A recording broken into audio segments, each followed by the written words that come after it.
Como una forma de contribuir a la sana práctica de los deportes, resaltando su protección jurídica, presentamos Deporte al Derecho. Dirige Andrés Charria. Una presentación de La Voz del Derecho.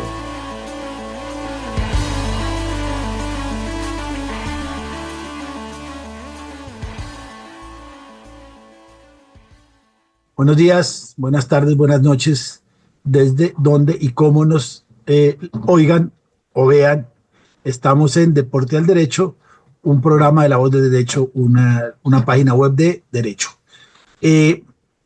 Hoy, como siempre, llevábamos 2 semanas con algunos inconvenientes. El doctor Cadavid estaba en Estados Unidos, más específicamente en Miami, atendiendo unas reuniones de FIFA, y nosotros humildemente esperamos a que se desocupara para poder seguir con nuestro programa. Somos Andrés Charria, Santiago Cadavid y Rafael Alonso, Bogotá, Medellín y La Coruña, que vamos a hablar temas de derecho en el deporte.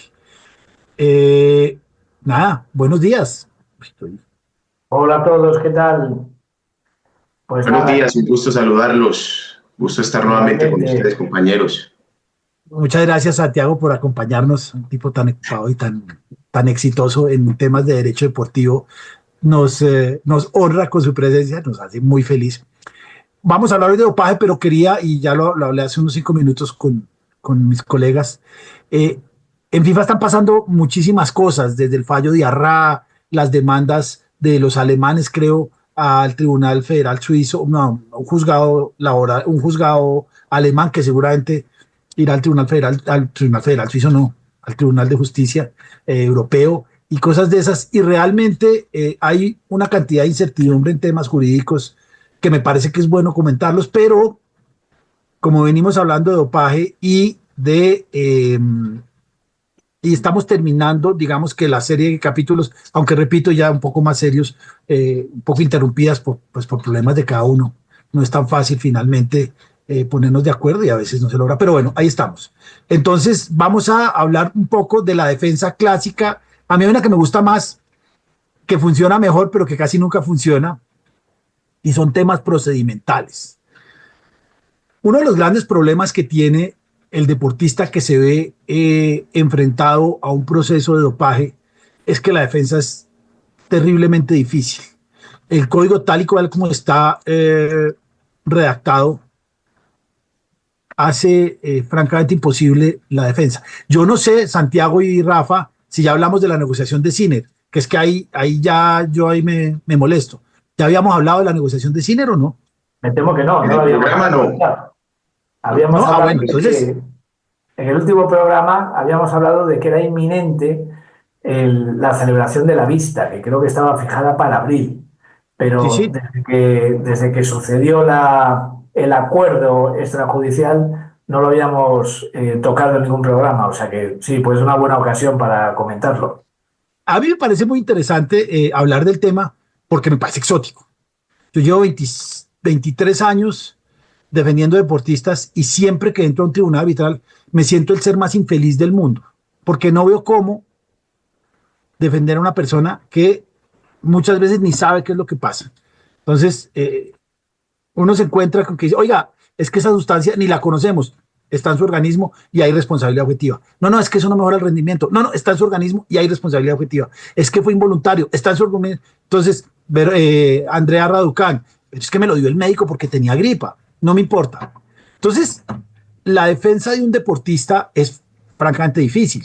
Y repito, yo personalmente me siento miserable porque los deportistas tienen toda la fe depositada en un abogado que a veces gana, no sé cómo todavía, y que la defensa realmente es muy, muy difícil. Y no hay, es decir, hasta hace 3 semanas no había ninguna negociación. Uno entraba, cuando uno va al TAS en temas de fútbol, lo primero que le dicen los árbitros es, ¿por qué no se sientan 15 minutos antes de empezar la audiencia y tratamos de llegar a un arreglo? En dopaje eso es impensable, eso no se negocia. Es decir, la negociada es antes, cuando cuando el deportista pueda admitir la ingesta y por lo tanto le quitan un año, de 4 queda 3, pero no hay negociación. Ahora resulta con Sinner, pero viene de atrás, viene con todo el tema de los deportistas chinos y Sinner, que se puede negociar una sanción, o por lo menos fue lo que dijo WADA con este deportista, con el tenista italiano número 1, no sé ni cómo se llama, Sinner, pero la historia es, este señor salió positivo por una sustancia que está en la lista y la excusa que da puede ser real. Partamos de la base que es real. La excusa que da es que uno de sus masajistas se cortó, uno de sus médicos le dio un gel al masajista se cortó un dedo además, para que se mejorara la cortada, debía ser una cortada, no sé. Y ese masajista, seguramente sin limpiarse muy bien las manos, masajeó a Sinner y por eso dio positivo. No me acuerdo la sustancia, ya me voy a acordar. Eso, en cualquier caso de dopaje, de los que yo conozco, da lugar a una sanción, porque el deportista es el único responsable de que no haya ninguna sustancia prohibida en su organismo, y ya lo han ido manejando, no solo el deportista, sino el deportista es el único responsable de que en su equipo de fisioterapeutas, médicos, entrenadores y lo que ustedes quieran, no haga que haya una sustancia prohibida en su organismo. Ha habido infinidad de casos, en los que el masajista, el médico, y siempre la respuesta es la misma. Si hay una sustancia prohibida en su organismo, usted es el único responsable de que no haya, y como hay, lo vamos a sancionar.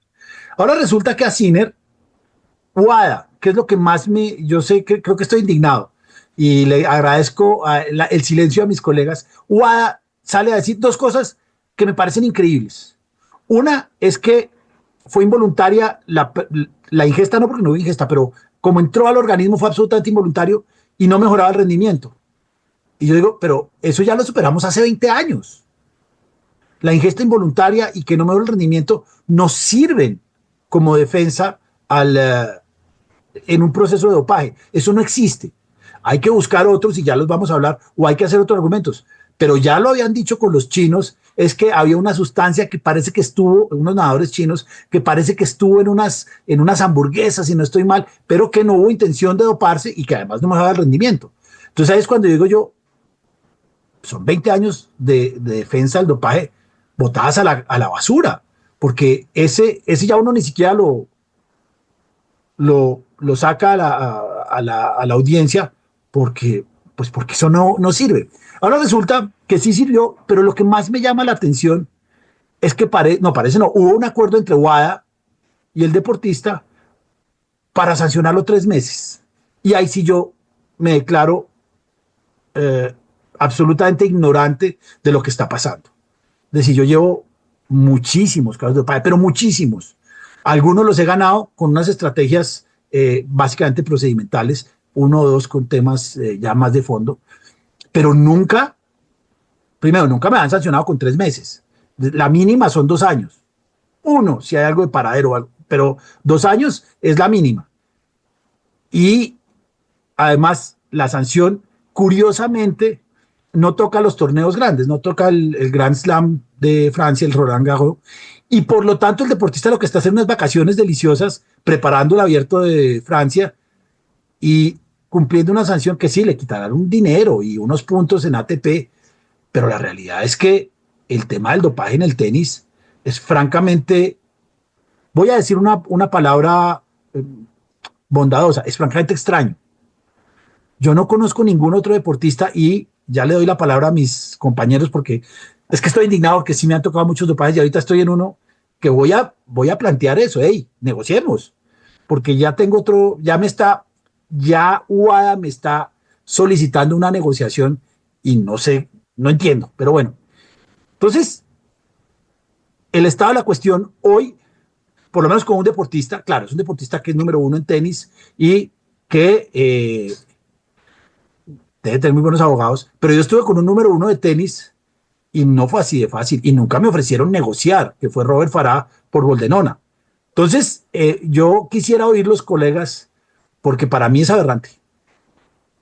Bueno, no eres el único que está indignado con ese tema. Hemos visto que ha sido muy, muy polémico, que personas muy influyentes, o sea, tanto otros deportistas, otros tenistas, como personas que llevan muchos años en la lucha contra el dopaje, pues se han quedado también ojipláticos con esta cuestión. Que es cierto que es bastante desconocida, porque no hemos tenido noticias de casos muy sonados de dopaje que hayan terminado con acuerdos, pero la AMA ya se apresuró a sacar un comunicado diciendo que esto está previsto en el código y que han sido decenas los casos en los que se ha terminado con un acuerdo en los últimos años. Entonces, yo me he ido a mirar en el código esa regulación, y si queréis la vamos comentando y diseccionando, porque está en el artículo 10.8, que habla de los acuerdos de gestión de resultados. Entonces, el primer apartado es el típico del arrepentimiento espontáneo. Yo confieso y entonces, si la sanción era de 4 años para arriba, me quitan 1 año por confesar ya desde el principio y aceptarlo. Pero sin necesidad de tortura. Sí, el caso de Sinner es distinto, porque ahí lo que hacen es llegar a un acuerdo en cuanto a la sanción. Por eso no es casual que cuándo empieza y cuál es la duración de la sanción para dejar fuera los Grand Slam. Eso obviamente ha sido buscado por ambas partes. Bueno, pues esta figura en el Código Mundial Antidopaje, en la cláusula 10.8.2, se llama o se denomina acuerdo de resolución de un caso. Y dice así: cuando el deportista u otra persona admita una infracción de las normas antidopaje tras haber sido acusado de ello por una organización antidopaje y se muestre conforme con unas sanciones aceptables para dicha organización, que aquí ya tenemos un primer matiz, que es que sea aceptable para la AMA la sanción concreta, creo que son 3 meses, ¿no? 3 meses. Con Sinner. Podrá haber reducido el periodo de inhabilitación sobre la base de una evaluación realizada por la organización antidopaje y la AMA de la aplicación de los artículos 10.1 a 10.7 a la presunta infracción de las normas antidopaje que se hubiera cometido, valorando también la gravedad de la infracción, el grado de culpabilidad del deportista u otra persona y la prontitud con la que el deportista u otra persona haya admitido la infracción. Que aquí la prontitud no existe, porque el acuerdo viene antes de ya metidos en la segunda instancia, cuando recurre la AMA contra la absolución por parte de la organización antidopaje. Y B, el periodo de inhabilitación podrá empezar desde el mismo momento de la fecha recogida de la muestra o la fecha en que se produjo por última vez otra infracción de las normas antidopaje, que no sabemos si en este caso los 3 meses empiezan ahora o que han establecido un periodo más amplio que empezó a computar antes y que restan 3 meses. A lo mejor no tenemos ahí toda la información. Si tú eres pensión provisional, hay que mirar ese tema también. El deportista cumplirá al menos la mitad del periodo de inhabilitación acordado a partir de la primera de las fechas en las que haya aceptado la imposición de una sanción o haya acatado la suspensión provisional. La decisión de la AMA y de la Organización Antidopaje de celebrar o no un acuerdo de resolución del caso, del grado de reducción del periodo de habilitación y la fecha de inicio, no son asuntos que deba determinar o revisar una instancia de audiencia y no están sujetos a recurso en virtud del artículo 13.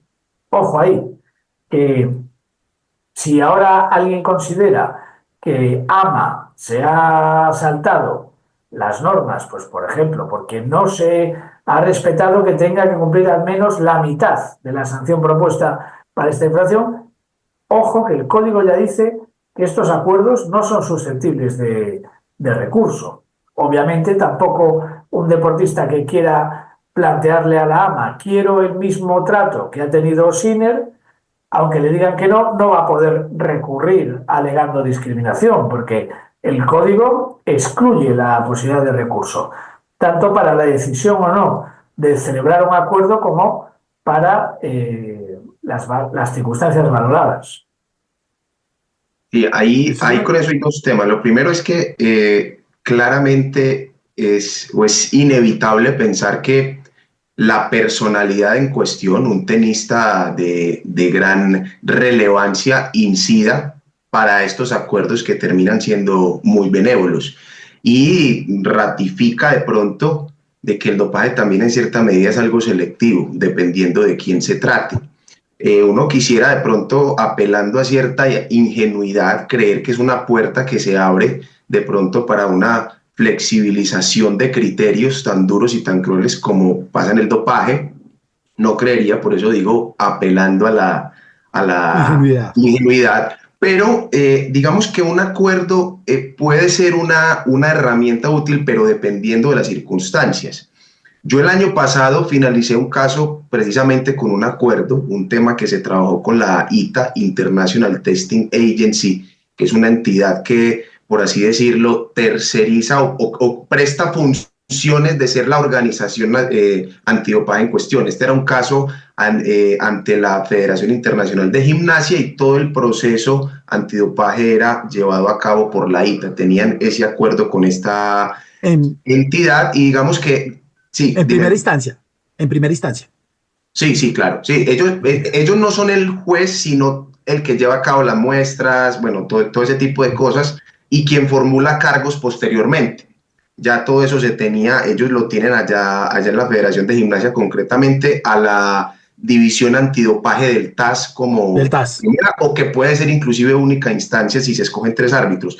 Pero el tema aquí era muy diferente. ¿Por qué? Porque era una sustancia de abuso, era metilendioximetanfetamina o el MDMA, una sustancia recreativa, pero obviamente es una sustancia que tiene una configuración y una responsabilidad y unos parámetros muy distintos de las otras, porque digamos acá realmente si uno simplemente acredita que fue un consumo antes de competición, fuera del periodo de competición, que no estaba relacionada con una mejora del rendimiento, pues hay una sanción máxima de 3 meses, pudiendo ser 1 si el deportista acude como a un proceso de rehabilitación. Pero eran muy distintas las circunstancias, sin embargo cerramos con un acuerdo porque ahí era la situación, digamos, evidente de que esa voluntad del deportista en reconocer antes podría facilitar el hecho pues, de acceder más fácilmente a esa consecuencia que es benévola que tienen las sustancias de abuso. Pero entonces cuesta extrapolar esas mismas circunstancias a unas como las de Sinner. Ojalá fuera todo así, además porque son 3 meses, ¿no? Es bastante escaso porque inclusive si lo vemos desde los parámetros del TAS, el grado mínimo de culpa se establece con una sanción estándar de 4 meses. Es decir, está inclusive por debajo de los raseros jurisprudenciales en cuanto a la culpa. Entonces resulta bastante llamativo, pero un acuerdo puede ser una solución importante, beneficiosa para el deportista, cuando digamos puede ser menos costoso o que llevar a cabo toda una artillería jurídica para la defensa, cuando el caso está bastante perdido por los hechos y las pruebas que hay en contra, pues de pronto esa actitud de reconocimiento y de aceptación puede ser inclusive una llave que abra más puertas de cara a un tratamiento menos gravoso, pero sin duda alguna llama la atención la finalización que tuvo este caso. Pero ahora, hay un tema importante, y ya como para dar pie a algunas situaciones concretas en el proceso de la defensa, en el caso que yo tuve, por ejemplo, que fue desde el principio, ese que les estoy hablando puntualmente, se logró el acuerdo porque desde el principio pudimos actuar. ¿Y qué se entiende por el principio? Desde la explicación que tiene que dar el deportista. Cuando se le notifica el resultado analítico adverso, estamos hablando de presencia de sustancia, que es, digamos, la conducta por antonomasia que existe en dopaje. Lo primero que se le pide al deportista es, mire, deme una explicación. ¿Le salió esto? Deme una explicación. Antes de una formulación de cargos inclusive. Ese es un momento clave para ya empezar a contar con la ayuda y con la asesoría para la defensa del caso, porque muchos deportistas lo que hacen es desaprovechar esa oportunidad, responden cualquier cosa o no responden y ya sobre una formulación de cargos, digamos que también hay margen para la defensa, pero no hay nada como desde el principio yo, digamos, o si puedo hasta evitar la formulación, que es muy complicado, pero eso es importante, aprovechar esa primera oportunidad de explicación. Claro, Santiago, lo que pasa es que no todo el mundo sabe qué pasa y tú tienes muy poco tiempo. Es decir, yo he llevado casos donde nos damos cuenta a los 3 meses qué fue lo que ocurrió, qué explicación vas a dar. Y si das una explicación y después no coincide con la realidad, vas a tener problemas adicionales. Ese es un tema que para mí no es tan sencillo. Claro, es una explicación. La explicación la da la que se dopó, la que tiene claridad, la o el deportista que tiene claridad. Pero de otra forma no es tan fácil dar una explicación. Y claro, normalmente esa instancia se agota. Pero quiero ir un poquito más atrás porque estoy seguro que Rafa tiene la historia más completa. La sustancia de Sinner es clostebol. A un tenista le dieron 1 año por la misma sustancia. Y a creo que una nadadora, Rafa, española, o una atleta, si no estoy mal, le dieron 6 años. Entonces ahí es cuando uno empieza a decir, pero ¿por clostebol? ¿Qué deportista era? No lo sé, pero dices que fue por la misma sustancia, por clostebol también. Sí, una española. Ah. Espérate, te digo, le dieron 6 años. Entonces, ahí es cuando uno dice, pero si no mejora el rendimiento, clostebol, española. Si no mejora el rendimiento y la española suspendida, ya te digo cómo se llama. Laura Barquero no podrá competir hasta el 2026-28 tras dar positivo por clostebol, la misma sustancia que hay en el organismo de Sinner. Entonces, ahí estamos todavía en un terreno mucho más aberrante. Es a una patinadora que no tiene el dinero ni el glamour de Sinner, le dan 6 años y a Sinner le dan 24, una sanción, creo que 48 veces más reducida por la misma sustancia.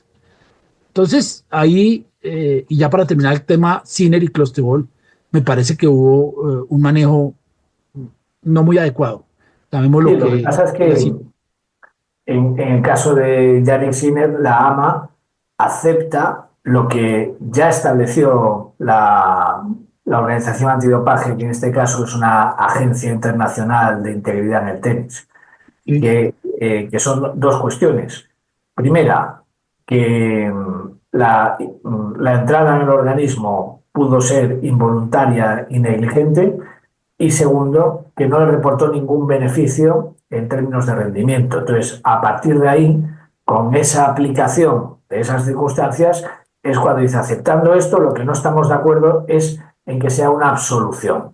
Consideramos que sí que aceptamos ambas cosas, pero que dan lugar a sanción. Vamos a negociar la sanción. Claro, ya partes de una sanción mucho menor, porque ya le estás aceptando la entrada accidental y la ausencia de mejora del rendimiento. Claro, esa es la diferencia con otros casos en los que no se le ha valorado ninguna circunstancia.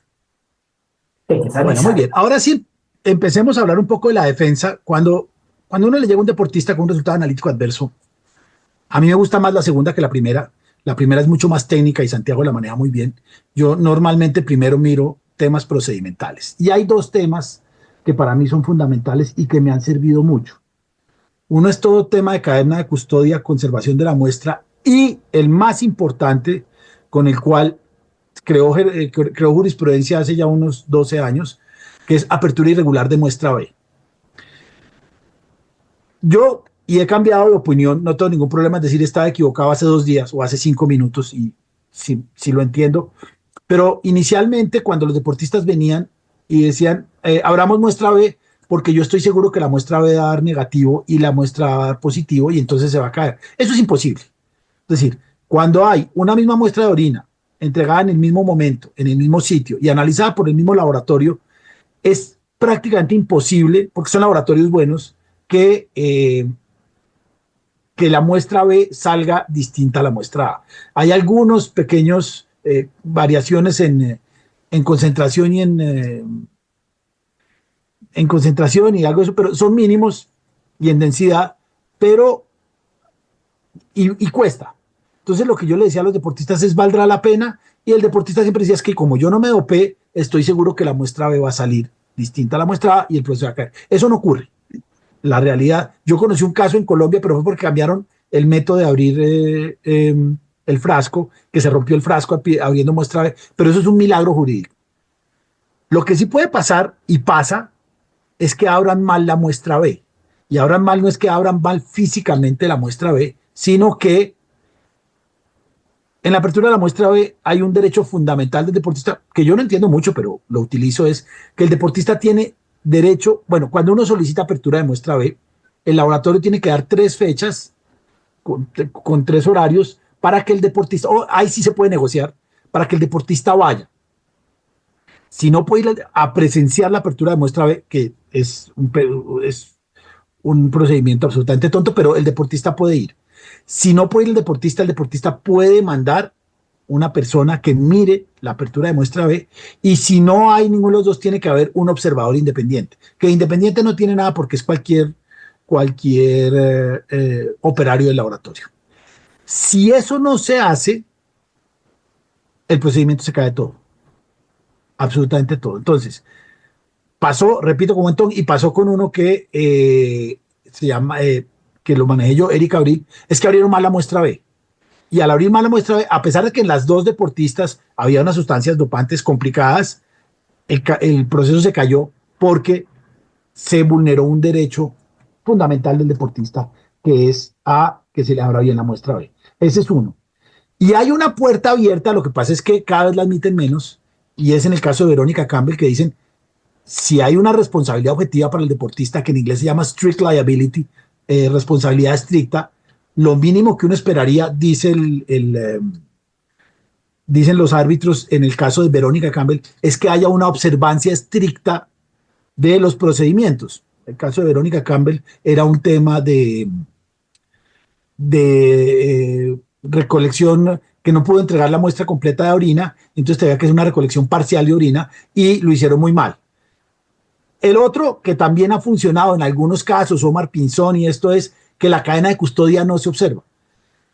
Lo que le dice uno normalmente es, sí, no sabemos dónde estuvo la muestra, pudo estar perdida, pero eso no crea la sustancia prohibida. Lo que pasa es que es un derecho fundamental del deportista que el procedimiento se siga de manera estricta. Y eso no se hace. Pero para mí, esa es una defensa que a veces es más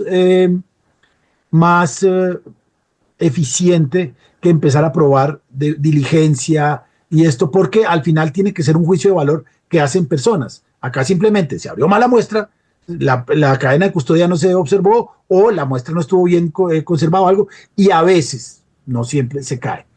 Pero Santiago, que es mejor en el otro tema, y seguramente Rafa nos puede ayudar, ¿cuál sería la defensa clásica?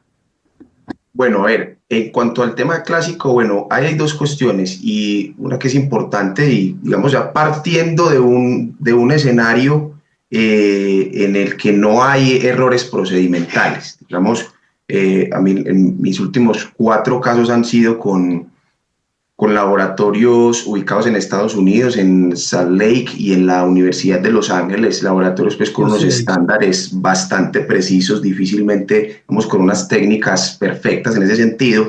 Entonces ya en cuanto a lo que tiene que hacer el deportista, pues muy importante, y es cuando no se lo entregan con todos los resultados de la muestra, es solicitar el paquete documental, que es una serie de documentos donde detallan pues toda la técnica y todos los pasos a través de los cuales se tomó y se analizó sobre todo la muestra. Eso es muy importante porque es lo que le permite a uno analizar cromatografía, bueno, todo ese aspecto científico, cuestión que también, añado, importante, pues analizarla uno, digamos que ya con los casos va generando cierta empatía con algunos conceptos científicos, pero en lo personal para mí en todos mis casos ha sido fundamental el apoyo de un médico perito, que aprovecho y lo saludo, el doctor Jorge Alonso Marín, de los mejores toxicólogos clínicos, si no el mejor que existen en Colombia, que es el que ya sabe hablar muy bien ese idioma y puede detectar de pronto ahí en las técnicas si hubo algún tipo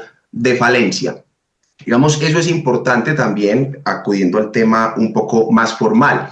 En cuanto a lo material, lo que habíamos hablado, lo más importante, y acá estamos hablando de presencia de la sustancia, porque las otras conductas pues tendrán otras herramientas, pero cuando hablamos de presencia, lo primero es pues ofrecer una explicación, es decir, explicar cómo ingresó la sustancia al organismo, porque a partir de ahí, a partir de una explicación razonable, es que yo puedo, digamos, saltar al otro paso y es, mire, ¿cómo califican mi culpa o negligencia? Entonces, lo primero es ofrecer una explicación. También en ese punto, el aspecto pericial me parece muy importante. ¿Por qué? Porque es lo que te permite hacer análisis o comentarios sobre la concentración de la sustancia. Es decir, que si yo la consumí tal día y tuve la muestra ese día, el grado de concentración coincide con los días que estuvo en el organismo, si la sustancia es detectable en el organismo por el tiempo que usted dice, etcétera, etcétera. Entonces, por eso es desde el principio muy importante y según la medida de las posibilidades contar con ese apoyo, digámoslo así, médico. Entonces eso es importante. Y ya lo otro, pues obviamente dentro de la teoría del caso, pues lo que uno más le apunta siempre es, mire, pues tratar de mostrar al deportista desde una posición en la que a veces es muy complicado, porque hay deportistas que sí cometen los errores y meten la pata, pero muy importante es tratar de ubicar al deportista en una posición donde pues no podía hacer nada más, ¿cierto? Porque el juicio de culpabilidad pues sea el menos drástico posible. Pero me detengo mucho en ese aspecto porque a veces no sé, y hay cosas que se dan por sentadas, y en esto nada se puede dar por sentado. En esa teoría, en esa explicación de la vía de la ingesta, hay que ser sumamente detallado, lo más que se pueda en cuanto a momentos, en cuanto a fechas. Nada se debe presuponer. Y obviamente esto con todo el material probatorio que se tenga. Es decir, frente a los deportistas es muy importante mantener un buen récord de los chats, de lo que hablan con todo el personal médico, de absolutamente todo, de grabar de pronto en situaciones donde se les va a suministrar algún medicamento. Es importante que el deportista esté muy alerta de que hay, digamos, se requiere un soporte documental de muchas de las situaciones fácticas en las que ellos han estado. Entonces, me parece sumamente importante eso, y luego ya lo otro desde el comportamiento, de cómo se juzga, depende mucho de la circunstancia puntual. Pero explicar la ingesta, así parezca una cuestión muy obvia, es esencial, porque sin eso acceder a una reducción y todo va a ser sumamente complicado si la explicación no es convincente. Esa es la clave. Lo que pasa es que si acabas de decir, Santiago, que aún encima todo esto, con la dificultad que implica, es si acaso para acceder a una reducción de la sanción, no buscando una absolución completa como la que tuvo Sinner en primera instancia, que eso es altamente inusual y por eso la propia AMA lo recurrió, sino buscando la menor de las sanciones posibles.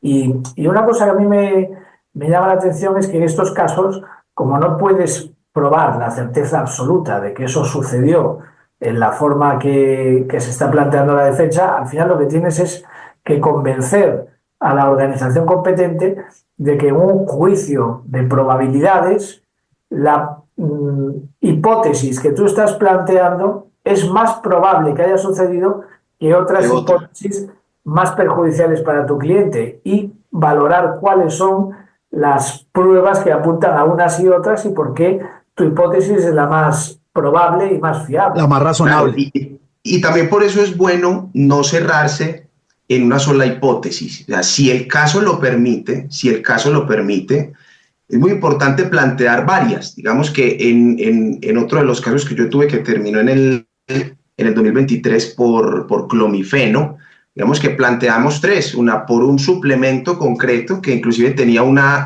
alerta sanitaria, que eso es importante mirar, porque muchos casos también se pueden dar por la vía de la contaminación, o es una de las situaciones a las que uno apela. Mire, esto fue por un producto contaminado. Entonces es importante de pronto consultar si han tenido alertas sanitarias, porque eso es lo que ya empieza a apuntar las miradas hacia el suplemento concreto. Entonces teníamos con uno, luego por el consumo de huevos, que por ahí dentro de las investigaciones se estableció que a las gallinas les daban clomifeno para aumentar su fertilidad, entonces esa otra opción, y luego otro tipo de suplementos que también el deportista en su momento consumía. Digamos, en ese momento se plantearon 3 y eso obliga también a quien está juzgando a que las estudie todas, que mire cuál sea plausible, y por ejemplo, en este caso me dijeron, no, para mí es esta la que, digamos, la teoría reinante, pero las otras 2 son igualmente plausibles. Entonces, si el caso lo permite, muy importante no cerrarse a una sola teoría, y con ese estándar de prueba, que digamos es como en lo que de pronto el sistema antidopaje puede dar algunas herramientas, entre comillas, favorables, y es que, claro, la prueba en contra del deportista es bajo qué estándar: satisfacción confortable, satisfacción suficiente. El deportista no está obligado a llegar hasta allá, sino a decir, mire, que mi hipótesis, mi teoría, se juzga bajo el mero balance de probabilidades, como lo decía Rafa, que es posible que ocurra más que otra, o inclusive hay una jurisprudencia del TAS un poco más reciente que dice, no, es simplemente usted probar que es posible que eso ocurra, no necesariamente tiene ese análisis comparativo. Pero ¿cuál es otro componente importante, digamos, en el que uno también pone a trabajar a la organización antidopaje, que es quien te acusa? Y es, claro, el balance de probabilidades requiere un trabajo proactivo también de quien te está acusando. Entonces, si no hay un contrapeso de hipótesis frente a lo que tú estás planteando, eso también hace que tu teoría reluzca muchísimo más, porque mire, usted no me puso más posibilidades sobre la mesa, quiere decir que la mía es la que va ganando. Entonces también ahí, por eso es importante, digamos, tener un abanico amplio, si el caso lo permite, claro está. Sí, claro, vuelvo a lo mismo, si sabes cómo entró, o si tienes una teoría. Yo tengo la más fácil, que no me la creen, y es Boldenona. El tema de Boldenona va desde antes de pandemia, y es que en Colombia y en muchísimos sitios, que no en España con contador, la carne la levantan con hormonas, y específicamente con Boldenona. Hay una epidemia acá, es decir, eso no es que sea un deportista, y no es que sea en un deporte, en cualquier deporte, aparecen en cualquiera. Entonces uno empieza a decir eso y le dice, no, es que eso no puede ser, y es que eso mejora el rendimiento. Y pruébeme que fue la ingesta de carne. Yo he llegado a los absurdos de decirle a los deportistas, pues cuando coman carne, lleven una bolsita y un marcador, y digan, tal día comí esta carne, y guárdenla en un congelador. Yo entiendo todo eso y es evidente, pero muchas veces ni siquiera sabemos. Hay que poner, y en eso estoy de acuerdo con Santiago, hay que poner a trabajar a quien va a juzgar. Y yo tengo una teoría que, y acá que estamos entre colegas, es que los abogados muchos tenemos cierta mentalidad que no preguntamos. Entonces cuando uno le dice a los árbitros, mire, es que hay esto, muchas veces, y yo me gané un caso así de marihuana, muchas veces el árbitro dice, claro, sin saber mucho. Entonces sí hay que dar varias teorías y hay que poner a los árbitros a pensar. Porque muchas veces uno dice, pues es que entró porque hay un suplemento contaminado, pero ni siquiera hay muchas pruebas, que no estoy de acuerdo. Lo que pasa es que es difícil, y probar la otra, que la debida diligencia de un deportista, ¿cuál es la debida diligencia de un deportista? ¿Cuál es la formación de un deportista? Lo dijimos hace 3 o 4 programas. La Agencia Mundial de Dopaje esperaría que el deportista sea un experto en farmacología, porque ya vimos que hay una cantidad de aberraciones en la lista, una sustancia similar y todo esto. Pero pues sí, hay que decir cómo entró, cuál fue el nivel de responsabilidad o de diligencia del deportista, y finalmente si mejoraría el rendimiento. Yo tengo otra línea de investigación que me gusta, que me ha servido, es esa sustancia para ese deporte no funciona. Voy a poner un caso extremo, es una sustancia que mejore la musculatura en un jugador de ajedrez. Eso no sirve. Entonces, ese también es otra línea que hay que empezar a decirle, mire, EPO no sirve para una gimnasta. Puede que esté en el organismo, no sabemos por qué entró, pero bueno, supongamos que nos entró. Tampoco tiene sentido, y ahí uno puede empezar a hablar sobre la intención de mejorar el rendimiento, tomar un suplemento que le da músculo a un ajedrecista, o o a una gimnasta que no necesita músculo.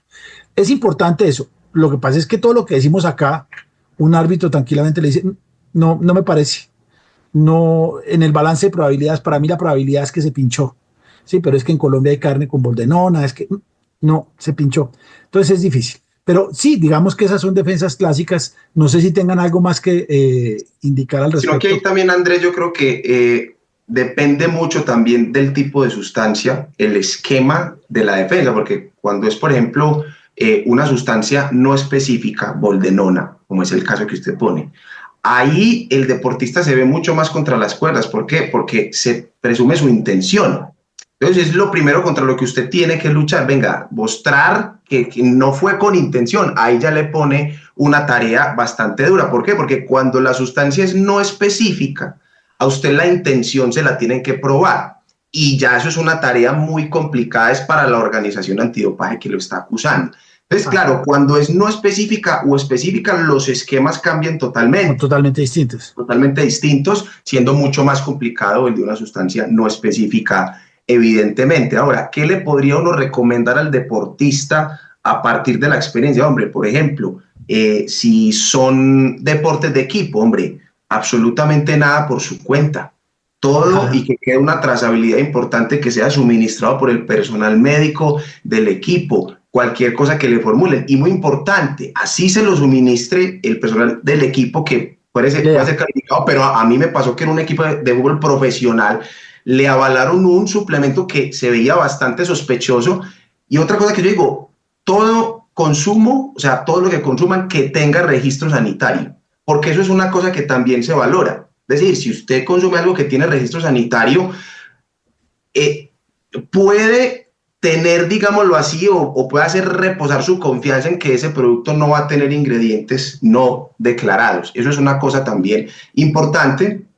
Y hasta donde se pueda, sobre todo en suplementos, pues estar tomando fotos de las etiquetas o de los tacos, de los lotes. Eso ya es mucho más técnico. Pero ese factor de prevención en el comportamiento del deportista es esencial porque eso es lo que lo van a medir. Mire, ¿usted qué medidas tomó para evitar este resultado adverso?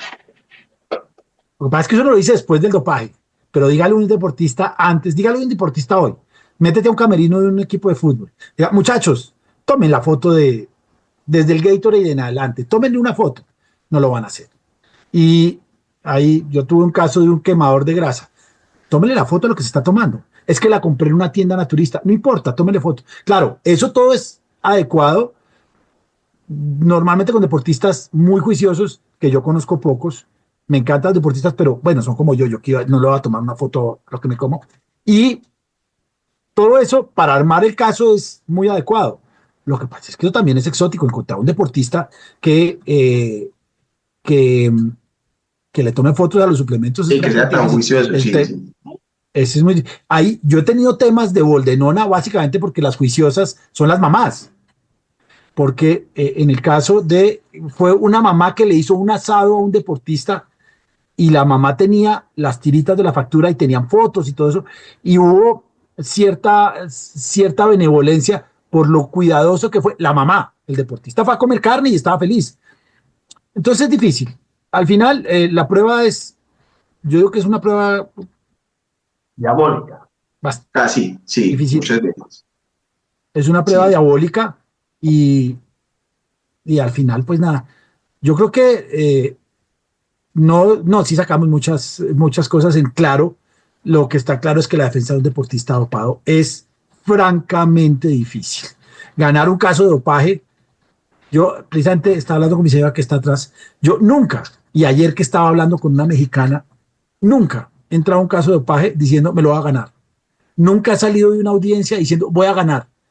He ganado, muy a pesar mío, pero son unos casos desgastantes, desilusionantes. Si uno llega a tener cierto grado de empatía, que lo tiene porque son sus clientes con los deportistas, al final es muy doloroso.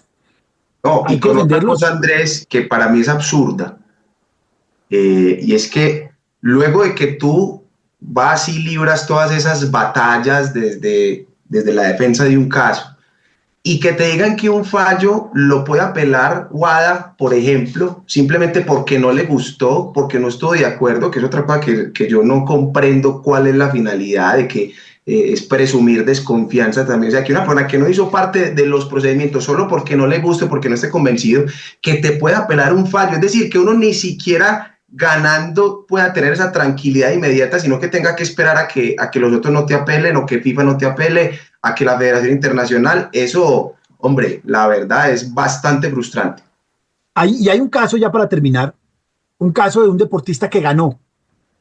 No, que perdió, que lo sancionaron 2 años y WADA apeló 1 año y 8 meses después, porque según el código, WADA tiene 21 días desde que recibe el expediente, y el expediente se lo mandaron más de 1 año y medio después de la sanción. Entonces, cuando el deportista ya había cumplido, apareció un segundo proceso que WADA dijo, no estoy de acuerdo con esos 2 años, y obviamente lo sancionaron porque compitió cuando, mejor dicho, lo de WADA es aterrador cuando cae, pero es más aterrador cuando negocia con Sinner. Pero bueno, digamos que terminemos de hoy en 8, vamos a hablar de las novedades de FIFA, que Santiago estuvo muy elegante en Miami, donde hubo un caso de dopaje muy famoso con Richard Gasquet, que tuvo mal dar un positivo por cocaína, pero eso es una historia... De los besos de Pamela, caso de academia.